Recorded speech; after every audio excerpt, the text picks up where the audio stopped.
The water explodes. Mud and black swamp water blast into the air as a massive body rolls beneath the surface. Birds scatter. The trees shake. Something enormous is moving just below the water. A young Titanoboa thrashes in panic, its long body twisting through thick plants. The swamp is not quiet anymore. Ripples spread fast. Too fast. Then we see it. A shadow. Longer than a school bus. Thicker than a tree trunk. Another Titanoboa. Bigger. Older. Hungry. The younger snake tries to flee, pushing through floating branches and rotten leaves. But the water is shallow. It can't move fast. Its body scrapes the muddy bottom. The giant predator rises just enough to show its dark, scarred back. It doesn't rush. It glides. Slow. Certain. This is not a fight. This is a hunt. The young snake turns toward a narrow channel between roots. Escape might be possible, if it can reach it in time. But the water behind it bulges again. Closer now. Before we dive in, drop a comment and let us know where you're watching from. We'd love to hear from you. If you enjoy wildlife survival stories like this, be sure to like the video, subscribe, turn on notifications, and share this with someone who loves nature. Long before the water exploded, the swamp was calm. Morning mist floated low over warm, dark water. Giant ferns spread wide leaves. Insects buzzed. Distant birds called through the thick air. Beneath the surface, a young snake rested in the shade of tangled roots. It was already longer than a grown alligator. But here, in this ancient swamp, it was still small. Its world was water. Warm water helped its body move, helped its muscles stay strong, helped it hunt. Nearby, a much larger shape lay coiled in deeper water. Slow. Still. Watching. The young snake stayed close to her. She was safety. She was food. She was warmth. When she moved, the water barely rippled. Fish disappeared when she passed. Even the armored river turtles kept their distance. The young snake followed her trail, learning the paths through the swamp, learning where the water was deep, learning where tree roots made tight tunnels only smaller bodies could slip through. But the swamp was changing. The dry season was coming. Each day, the waterline dropped a little more. Mud banks grew wider. Shallow pools became traps for fish and for anything else that got stuck. Food would soon be harder to find. That morning, the mother snake slid away before sunrise, her huge body vanishing into thick fog. The young one waited and waited. The water stayed still. Hours passed. The sun climbed. Heat pressed down on the swamp like a heavy blanket. The young snake's body began to cool without her warmth nearby. Hunger grew. Instinct whispered, move. Slowly, the young snake left the safety of the roots and entered open water alone for the first time. Every sound felt louder. A splash far away. Wings beating overhead. Something large sliding off a muddy bank. The young snake froze, body half hidden under floating leaves. Nothing came. So it pushed forward, deeper into a narrow channel it had never explored before. The walls were tight. Roots scratched its sides. The water grew thinner. Ahead, trapped in a shrinking pool, fish flopped in the mud. Easy food. The young snake lunged. Water churned. Mud sprayed. It swallowed one fish. Then another. But while it fed, the last of the water drained quietly through a crack in the mud bank. The pool was shrinking fast. Too fast. The young snake turned to leave. Its body dragged against thick mud. It tried again, pushing harder. The channel behind it was now a wall of sticky earth. The swamp sounds faded. No splashes. No birds. Only the soft sucking sound of mud tightening around its body. And from somewhere beyond the dry bank, a deep ripple moved through the main river channel. Something large had felt the struggle, and it was coming closer. The mud tightened. Every breath made the young snake sink a little deeper. Its long body, built for water, now felt heavy and slow. It pushed again. Nothing. Only a wet sucking sound as the swamp tried to swallow it whole. The sun burned above. Heat dried the top layer of mud, turning it thick like glue. Flies buzzed near the trapped fish bones. The air smelled hot and still. The young snake twisted its body, trying to spread its weight like it had learned in shallow water. But this was not water. This was a trap. Its heart pounded. Muscles burned. It stopped moving to save energy. Listen. That was the rule of the swamp. When you can't run, listen. At first, there was only silence. Then, a low vibration. Not loud. Not fast. Slow. Heavy. It came through the mud, through the thin water still left in the channel, through the young snake's own body. Something big was moving in the main river. The young snake lifted its head as high as it could. From here, it could see over the dry bank and into the wider water beyond. The surface looked calm. Too calm. Then a line formed across the river. A long, straight ripple.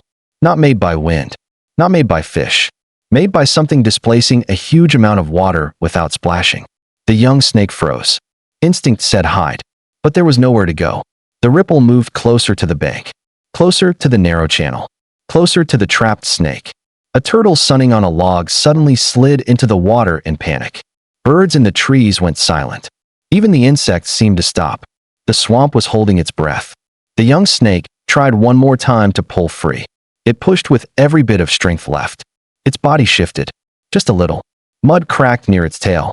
Hope flashed. It pushed again, and the river surface broke. A massive head rose slowly from the water.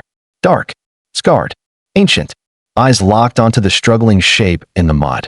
The young snake stopped moving. Maybe if it stayed still. Maybe. The giant predator began to glide toward the bank. No rush. No doubt. And the mud around the young snake started to tremble as the water level in the channel began to rise from the incoming body's slow, unstoppable push. The water kept rising. Not fast. Not like a wave. Slow. Heavy. Inevitable. Each inch came from the body of the giant snake, sliding into the narrow channel. Water had nowhere else to go. It spilled over the mud, filling cracks, turning hard ground back into thick sludge. The young snake felt the change first along its belly. Cool. Wet. Hope. It pushed again. This time, its body moved a little more. Mud loosened around its sides. Its tail twitched free, leaving a deep groove behind. But freedom came with a cost. The water was rising because the predator was entering the channel. The giant snake's head stayed low, just above the surface. Only its eyes and nose showed. It moved like a drifting log. Silent. Patient. The young snake forced its body forward, inch by inch, using the softening mud. Each movement was slow and weak. Energy was almost gone. Behind it, the water swelled higher, pushing floating leaves and broken sticks past its body. The giant snake did not strike. It didn't need to. The channel was narrow. There was only one way out. Forward. The young snake reached the edge of the deeper water and slid in with a splash. Cool water wrapped around its body again. Muscles woke up. Movement felt easier. It didn't look back. It swam as fast as it could down the tight path between the roots. Behind it, a massive shape entered the channel fully now, water spilling over the banks on both sides. Branches snapped. Mud walls collapsed. The chase had begun. The young snake shot through a tangle of roots only a smaller body could fit through. It scraped scales but didn't slow down. Behind it, a loud crack. The giant snake forced its way through, breaking roots that had stood for years. The path ahead split into two channels. One led toward open water. The other led into thick plants and shadow. The young snake had seconds to choose. It could feel the pressure wave of the predator closing in. Left or right? The young snake turned right. Into the shadows. Plants closed in at once. Thick floating leaves covered the surface. Long vines dragged across its back. The water here was cooler, but tighter. It pushed forward anyway. Behind it, the channel exploded with sound. Water slammed against roots. Branches snapped like dry bones. The giant snake had chosen the same path. The young one darted between two fallen logs. Its slimmer body slipped through. Bark scraped its scales. Behind it, a heavy thud. The larger snake hit the logs and forced them apart. Wood rolled. Water surged forward in a muddy wave. The gap between them shrank. The path narrowed again ahead, choked with old plants and tangled stems. The water became shallow, barely covering the young snake's back. It wiggled hard, using its belly to slide through the muck. The sounds behind grew quieter. Not gone, just slower. The young snake risked a glance back. The giant predator had stopped pushing fast. It was lowering its body, sinking, letting the mud take some of its weight. It was changing tactics. The young snake turned forward again and pushed into a patch of open water no bigger than a small pond. Dead trees stuck out like broken teeth. The air felt trapped here. No clear exit. Only thick walls of plants on every side. The young snake circled once, searching for a path out. Nothing. Then the water at the far end of the pond made a small ripple. Not from behind. From ahead. The young snake froze. A second ripple formed. This one closer. The giant snake hadn't followed the path. It had taken a shortcut through deeper water and was now entering the pond from the opposite side. The young snake was trapped between open water and a wall of plants too thick to push through fast. The surface went still. Both snakes stopped moving. Only their eyes showed above the dark water. Waiting. The pond did not move. Not a ripple. Not a sound. The young snake stayed frozen, only its eyes above the dark surface. Its body ached. Every muscle trembled from the long escape. Across the pond, the larger snake waited. It did not rush. It did not need to. The young snake slowly turned its head, scanning the walls of plants behind it. Thick, tangled, but near the surface, thin stems floated in a loose mat. Too tight to swim through, but maybe not too tight to climb over.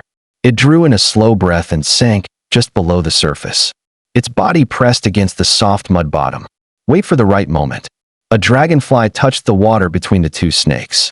Tiny ripples spread. The giant predator moved first. Not forward. Down. Its huge body sank, disappearing under the surface. The water stayed calm, but a deep shadow slid beneath the young snake's belly. It was coming from below now. The young snake burst upward with all its strength, launching its front half onto the floating mat of plants. Stems bent. Leaves tore. Its body slid halfway over the surface. Behind it, the water exploded. A massive surge lifted the pond like a wave. The predator's head shot upward where the young snake had been a second before. Water crashed against dead trees. The young snake kept going. Its body wriggled across the plants, using every last bit of strength. The mat began to sink under its weight. Almost across. Almost. The plants broke apart. The young snake dropped into shallow water on the other side, hidden in thick weeds barely deeper than a puddle. Too shallow for a giant body. It didn't stop. It dragged itself forward through the mud, into a narrow, winding trickle of water that snaked away from the pond like a thin vein. Behind it, the big snake thrashed once in the deeper pond water, then stopped. The channel was too small, too tight, too shallow. The young snake collapsed in the thin stream, sides heaving, heart pounding like a drum in its chest. Alive. For now.